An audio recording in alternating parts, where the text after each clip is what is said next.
पर्यावरण को देखते हुए हर बार जब भी मीडिया आई तो एक ही बात बोला कि पर्यावरण शुद्ध करने की आवश्यकता है। यदि पर्यावरण नहीं शुद्ध करेंगे तो निश्चित रूप से अकाल महामारी, प्रलय, महाप्रलय का खतरा मंडराता रहेगा। जैसा कि हम बोलते भी रहते हैं कि हमारे देश के पीएम माननीय नरेंद्र मोदी जी अपने मन की बात में भी बोल चुके कि पर्यावरण शुद्धि के लिए अगर कहीं यज्ञ हवन हो रहा है तो सभी लोग जाकर के आहुति डालें। किसी वर्ग विशेष को नहीं कहा सभी लोग जाके आहुति डालें, क्योंकि पर्यावरण को शुद्ध करने का और तरीका कोई मिल नहीं रहा है। यही एक सर्वोत्तम सरल उपाय है पर्यावरण को शुद्ध करने का। पर्यावरण नहीं शुद्ध किया गया तो आप स्वयं सोचें कि दिनों दिन व्यक्ति की आयु कम होती जा रही है। कभी लोग 100 वर्ष जीते थे, आज 65 औसत आयु भारतीयों की बता दी गई, इंडियन की बताई गई। और टेम्परेचर को आप देख रहे हैं, ग्लेशियर्स फट रहे हैं ठंडी के महीने में। ये सब प्रकृति के लक्षण हैं। कृष्ण की भूमि, गीता की भूमि 1008 कुंडीय महायज्ञ के लिए इसलिए चुना कि इसके माध्यम से पूरे विश्व को संदेश गया हुआ है। उसी गीता ज्ञान में कर्म यज्ञ है।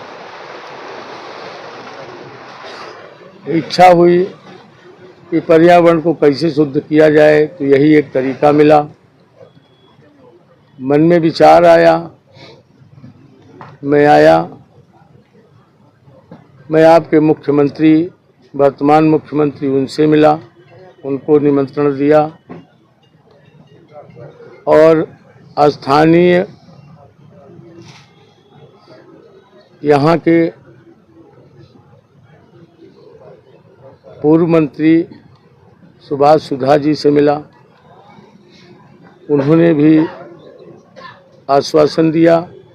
आश्वासन ही नहीं दिया बल्कि उनके ही सुपुत्र साहिल सुधा इसी 1008 कुंडीय महायज्ञ के कुंभ के मुख्य यजमान नियुक्त हुए और वो मुख्य यजमान के रूप में प्रतिदिन अपनी भूमिका निभा रहे हैं। बहुत अच्छे तरीके से यज्ञ चल रहा है, अच्छे लक्षण हैं।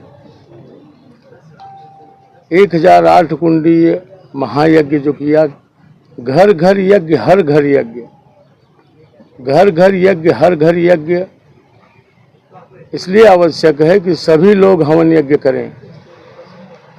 हम मंत्री जी से भी और बाकी सभी सफाई कर्मचारियों से भी विशेष अपील करते हैं कि सभी वर्ग के लोग और विशेष रूप से हमारे जो सफाई कर्मचारी हैं वो भी आकर के आहुति डालें, क्योंकि यज्ञ से तो ऊपर का प्रदूषण साफ होता है और नीचे का प्रदूषण यही सफाई कर्मचारी साफ करते हैं। इसलिए ज़रूरत है सभी लोगों को हवन यज्ञ करने की। सभी अपने अपने घरों पर हवन यज्ञ करें, तभी वातावरण शुद्ध होगा, तभी आप सुरक्षित होंगे, तभी आपके बच्चे सुरक्षित होंगे। हम जितनी बात कह रहे हैं, अगर इसमें कहीं मीडिया को या किसी को लगे तो वो हमको बताए कि आप इस ढंग से पर्यावरण को शुद्ध कर सकते हैं, तो कल से हम वह कार्य शुरू करेंगे। लेकिन मुझे लगता नहीं कि और कोई सर्वोत्तम सरल उपाय है। सबसे सरल उपाय यही है। बीच बीच में लोग वृक्षारोपण की बात करते रहे, पौधों की बात करते रहे कि वृक्ष लगा करके हम पर्यावरण को शुद्ध करेंगे। आपकी आबादी 33 करोड़ थी, उसके बाद हाथ के पंखे से ही लोग काम चला लेते थे। फिर आबादी बढ़ गई, गर्मी बढ़ गई, पंखे का आविष्कार हो गया। फिर आबादी बढ़ी, गर्मी बढ़ी, कूलर का आविष्कार हो गया। फिर आबादी बढ़ी, गर्मी बढ़ी, एसी का आविष्कार हो गया। अब फिर आबादी बढ़ गई और टेम्परेचर बढ़ गया, तापमान बढ़ रहा है। अब क्या आविष्कार करेंगे आप? पिछले साल यही मीडिया टेम्परेचर 51 दिल्ली का पहुंच चुका था। मीडिया को बोलना पड़ा, उसमें से 200 मरे हों कि 150 मरे हों कि 10 मरे हों, जो भी हों उसको जांच लें। लेकिन मीडिया के पास भी कोई बहाना नहीं मिला, किसी बीमारी का नाम नहीं मिला। उनको अंत में बोलना पड़ा कि गर्मी की वजह से ये मर गए। ये मैंने देखा। अगर इस प्रकृति को संतुलित नहीं किया गया तो आप सभी बुद्धिजीवी हैं, सोचिए। मछलियों का, जानवरों का तमिलनाडु से वीडियो आई, वो सब जो समुद्र से कभी नहीं निकलते वो निकल के बाहर मर रहे हैं। ठंडी के महीने में ग्लेशियर्स फट रहे हैं। प्रकृति के तापमान को आप स्वयं, आपकी मीडिया बोल रही है इस बार संभावित टेम्परेचर जो है, तापमान 52 डिग्री तक पहुंच सकता है। अब 52 डिग्री पहुंचेगा कि 55 डिग्री पहुंचेगा कि 57 डिग्री पहुंचेगा, ये तो प्रकृति के हाथ में है। यदि प्रकृति को संतुलित करके समयानुसार जलवृष्टि नहीं कराई गई, समयानुसार जलवृष्टि नहीं हुई, पृथ्वी का ताप बढ़ा तो ग्लेशियर्स फटने तय हैं और जल प्रलय कोई रोक नहीं सकता। कोरोना से तो आप बच गए, कोरोना में अस्पतालें तो खुली थीं, लेकिन अगर जल प्रलय हुआ तो अस्पताल भी उसी चपेटे में होगी, डॉक्टर भी उसी में होंगे, कोई इलाज करने वाला नहीं होगा। यह एक सत्य है। हमारे भाव को समझते हुए, चाहे आपके वर्तमान के मुख्यमंत्री हों, चाहे हमारे स्थानीय पूर्व मंत्री सुभाष हुड्डा जी हों, इन लोगों ने भाव को समझा। वर्तमान अभी तक प्रदेश अध्यक्ष मोहनलाल बड़ौली जी हैं, उन्होंने भी समझा, वो भी आए और एक दो लोग आए, उन्होंने समझा और आश्वासन दिया और ये साथ में वो कार्य कर रहे हैं। प्रकृति को अगर संतुलित करने का कार्य सभी वर्ग का है, ना कि मेरा है ना ही इनका है, वो आप सबका भी है। आप सब मिल करके सभी लोग प्रकृति के संतुलन को बनाएं, तभी आपके बच्चे सुरक्षित रह सकते हैं। सभी साधु संतों से, समाज के सभी वर्गों से विशेष अपील है कि यहाँ पहुँचें हवन यज्ञ में। जो यहाँ नहीं आ सकते वो यज्ञपुत्रा चैनल सब्सक्राइब करें। यज्ञपुत्रा पर प्रतिदिन लाइव किया जाता है और भी एक दो चैनल्स हैं उनमें लाइव किया जाता है, बाकी का नाम नहीं मालूम है कौन कौन से लगे हैं। यज्ञपुत्रा चैनल सब्सक्राइब किया जाता है। अपने अपने घरों पर हवन करें। सुबह 9 बजे यहाँ हवन प्रारंभ होता है। अपने घर पर बैठें, कुंड बना के बैठें, जो भी उनके पास हो उपलब्ध वो ले लें, सामग्री ले लें। और जब इधर स्वाहाकार चलता है तो अपने अपने घरों पर नहा धो करके वो भी साथ बैठकर स्वाहाकार कर सकते हैं और ऐसा कर भी रहे हैं लोग। अभी हमको सूचना मिली कि कम से कम 13-14 प्रदेशों में सब अपने अपने घरों में, जो यहाँ नहीं पहुँच पा रहे हैं, सब अपने अपने घरों में ठीक 9 बजे बैठते हैं और अपना हवन यज्ञ कर रहे हैं। अर्थात 1008 कुंड आपका यहीं नहीं चल रहा है, बल्कि इसके सहारे पूरे भारत में कम से कम 20-30 हज़ार कुंड चलने शुरू हो गए हैं। और मैं समझता हूँ कि 17 सितंबर को हम यज्ञ दिवस मनाते हैं और आज से नहीं मना रहे, उसको 2 साल पहले से मना रहे हैं। पहले 10-20 हज़ार कुंड पूरे प्रदेशों में जलवाए, उसके बाद फिर 40-50 हज़ार कुंड तक गए।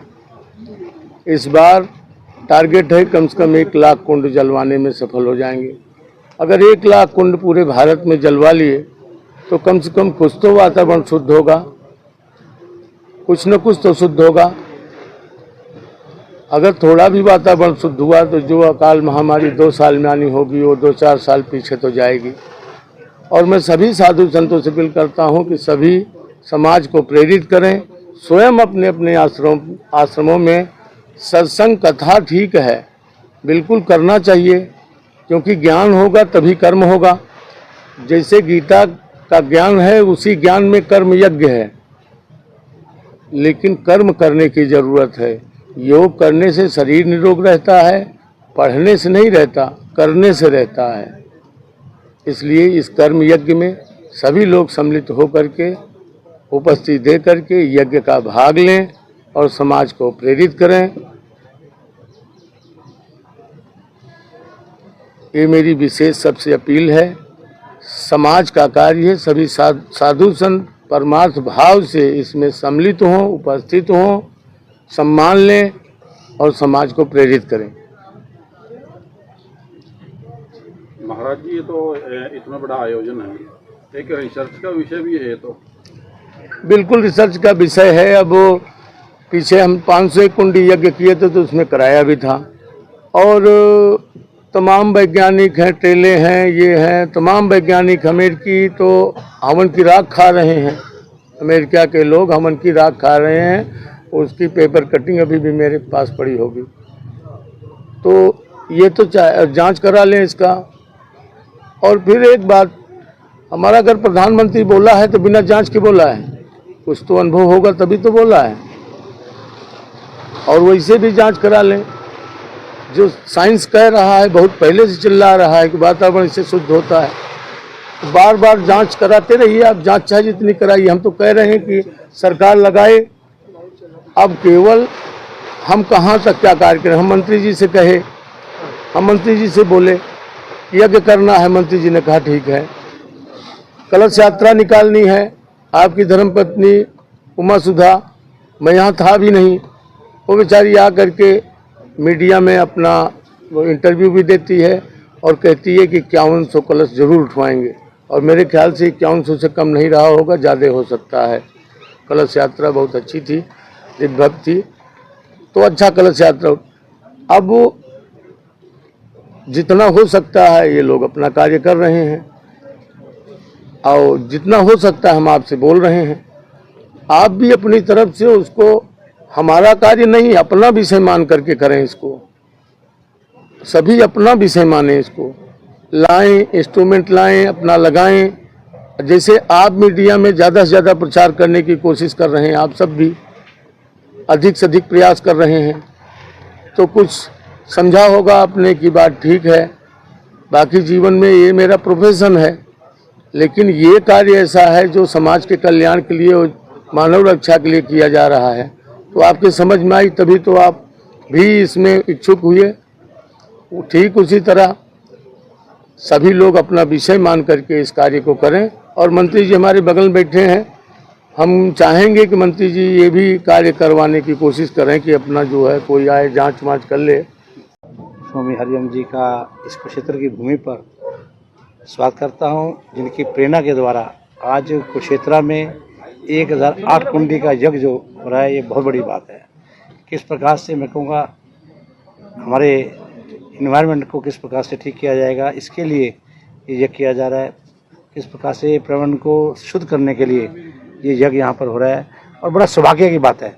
इससे जो मैं कहूँगा वाइब्रेशन मिलेंगी हमें, वो एक देखने वाली वाइब्रेशन होगी। तो इसके लिए मैं कुरुक्षेत्र की जनता से भी अपील करूँगा कि इसके अंदर अवश्य आएँ। लोग मेरे से टेलीफोन के माध्यम से पूछ रहे हैं किस प्रकार से समय मिलेगा, बुकिंग है? कोई बुकिंग नहीं है, आप लोग यज्ञ में आइए, आपका खुला निमंत्रण है। और मैं कहूँगा ये सबका सौभाग्य होगा, हर घर का सौभाग्य होगा क्षेत्रवासियों का, जो यहाँ आकर अपनी हुती डालेगा। मैं दावे से कहता हूँ, पिछली बार भी यहाँ पर यज्ञ हुआ था, जिसके बाद ऐसी वाइब्रेशन हमारे क्षेत्र को मिली थी कि लोगों को एक अच्छे बिजनेस में उन्नति मिली, अच्छी हेल्थ में उन्नति मिली, बहुत चीज़ों में उन्नति मिली। मैं खुद इस बात का आपके सामने साक्षी बैठा हूँ। और मैं आज भी दावे से कहता हूँ, जो यज्ञ में यहाँ आकर हुती डालेगा, 100% मैं कहूँगा उसके जीवन के अंदर हेल्थ के प्रति, उसके बिजनेस के प्रति, परिवार के प्रति बिल्कुल उन्नति मिलेगी। क्योंकि वो अपनी भावना से, जिस प्रकार से, जिस श्रद्धा से यहाँ यज्ञ करने आएगा, 100% स्वामी जी महाराज के आशीर्वाद से उसको बहुत बड़ी उसको आशीर्वाद मिलेगा। तो मैं यही अपील करूँगा, और साथ में ये भी कहूँगा प्रदेश के मुख्यमंत्री श्री नैब सिंह सैनी जी भी इस जग में आने वाले हैं। आदरणीय श्री गवर्नर साहब से हमारी बात हुई है। एक्चुअली विधानसभा का सत्र चल रहा है, आज विधानसभा का सत्र खत्म हो जाएगा। टोटल हरियाणा प्रदेश के मंत्री, सभी मंत्री भी आएंगे, उनसे हमारी बातचीत अभी हो रही है। थोड़े दिन में शासन खत्म हो जाएगा, सभी मंत्रियों से बात हो रही है, सभी मंत्री भी आएंगे। और मैं खास पे कहूँगा मंत्री तो क्षेत्र की जनता से, मंत्री भी आ रहे हैं, सब आ रहे हैं, तो मैं क्षेत्र की जनता से हाथ जोड़ के अनुरोध करूँगा, आप इस जग के अंदर अपनी हुती अवश्य डालने आए। और कोई खुला जग है, कोई दिक्कत नहीं है। जब जाकर आप देखेंगे कि किस प्रकार का वातावरण, पर्यावरण की किस प्रकार शुद्धि मिल रही है, और ये आप सोचेंगे कि हमारा सौभाग्य है कि यहाँ पर आके हम हुती डालने आ रहे हैं। तो बहुत बड़ा यहाँ पर पंडाल लगा है, कथा हो रही है इस प्रकार की, यहाँ सेवक पूरी अपनी सेवा कर रहे हैं। यहाँ पर मैं कहूँगा लंगर की व्यवस्था है, पूरा अरेंजमेंट है। तो मेरी यही रिक्वेस्ट थी जनता से कि आप आइए और लगातार ये जगह जो चल रहा है, ये अगर हम क्या 18 से 27 तक है, आज मैं कहूँगा 27 तक चलेगा। तो आप जिस समय भी आके हुती डालना चाहेंगे अवश्य हुती डालेंगे। सुधा साहब, एक चीज बताइए कि जिस तरीके से योग के केंद्र बनाए हैं, क्यों ना ऐसा केंद्र भी बने कि जैसे हवन के लिए भी अलग से शहर में केंद्र हो, तो सरकार से ऐसी सिफारिश आप कर सकते हैं? देखिए, परम पूज्य हरिजन स्वामी जी की भी एक इच्छा थी कि यहाँ पर एक अच्छा, बल्कि एक यज्ञ करने के लिए अच्छी कुंडी का यज्ञ अपना स्थान होना चाहिए। तो मैं दावे से कहूँगा, परमात्मा चाहेगा, स्वामी जी की कृपा से यहाँ एक अच्छा, हम ये पूरा परमानेंट इसको बनाने की पूरी कोशिश करेंगे, क्योंकि मन की इच्छा है। और जिस प्रकार से कहा कि 17 सितंबर का दिन है, उस दिन भी पूरा का योग दिवस होता है, यज्ञ दिवस होना चाहिए। तो ये भी बनाया जाएगा। जब संतों के वन से वाणी निकल जाती है, वो हमेशा सफल होती है और वो उसको कोई रोक नहीं सकता, और संतों की वाणी को रोक सकता। संतों की वाणी ये होगी, कुरुक्षेत्र धाम बने। इसके साथ ही महाराज की बड़ी इच्छा है कि क्षेत्र धाम भी बने। उसके लिए हम क्षेत्र धाम बनाने की पूरी इसकी व्यवस्था करेंगे। और मैं तो आज प्रेस के सारे मीडिया के साथी आए हैं, मैं तो आपसे भी अनुरोध करूँगा कि आप लोग भी इस जगह का एक दिन आप पूरी प्रेस भी रखें, एक समय पूरा प्रेस के अंदर आप भी अपनी हुती यहाँ डालें, और जनता तो यहाँ पर डालेगी। उनसे तो मैंने अनुरोध किया है। तो मैं आप सबका बहुत बहुत प्रेस के मित्रों का, परम पूजनीय स्वामी जी का, सबका, जितने भी कार्यकर्ता इसके अंदर, जितने भी हमारे साथी जिन्होंने परमात्मा ने, मैं कहूँगा, ये समय दिया है, वो यहाँ पर सेवा पे लगे हुए हैं। ये भी सौभाग्य होता है कि किसी को सेवा मिलनी, पूरी यहाँ पे सेवा मिली हुई है। तो इस सुबह आते हैं, रात तक यही सेवा कर रहे हैं। तो इन सबका भी बहुत बहुत परमात्मा की कृपा से मैं इनका धन्यवाद करता हूँ। इनकी होती इस सेवा में डल रही है। मैं आप सबका बहुत बहुत धन्यवाद। हे डैड, चंगी तरह खेडी चैंप। Any doubt? किडा किडी अच वेखो, सुके सुके दाग वेखो। नो डाउट, इन्ना सुक्के दागा लई है सर्फ एक्सेलमैटिक हुण नवे पैक विच SPP टेक्नोलॉजी दे नाल ए सिद्धी सुक्के दाग कटे semi automatic machine which he. Any doubt, नवा सर्फ एक्सेलमैटिक।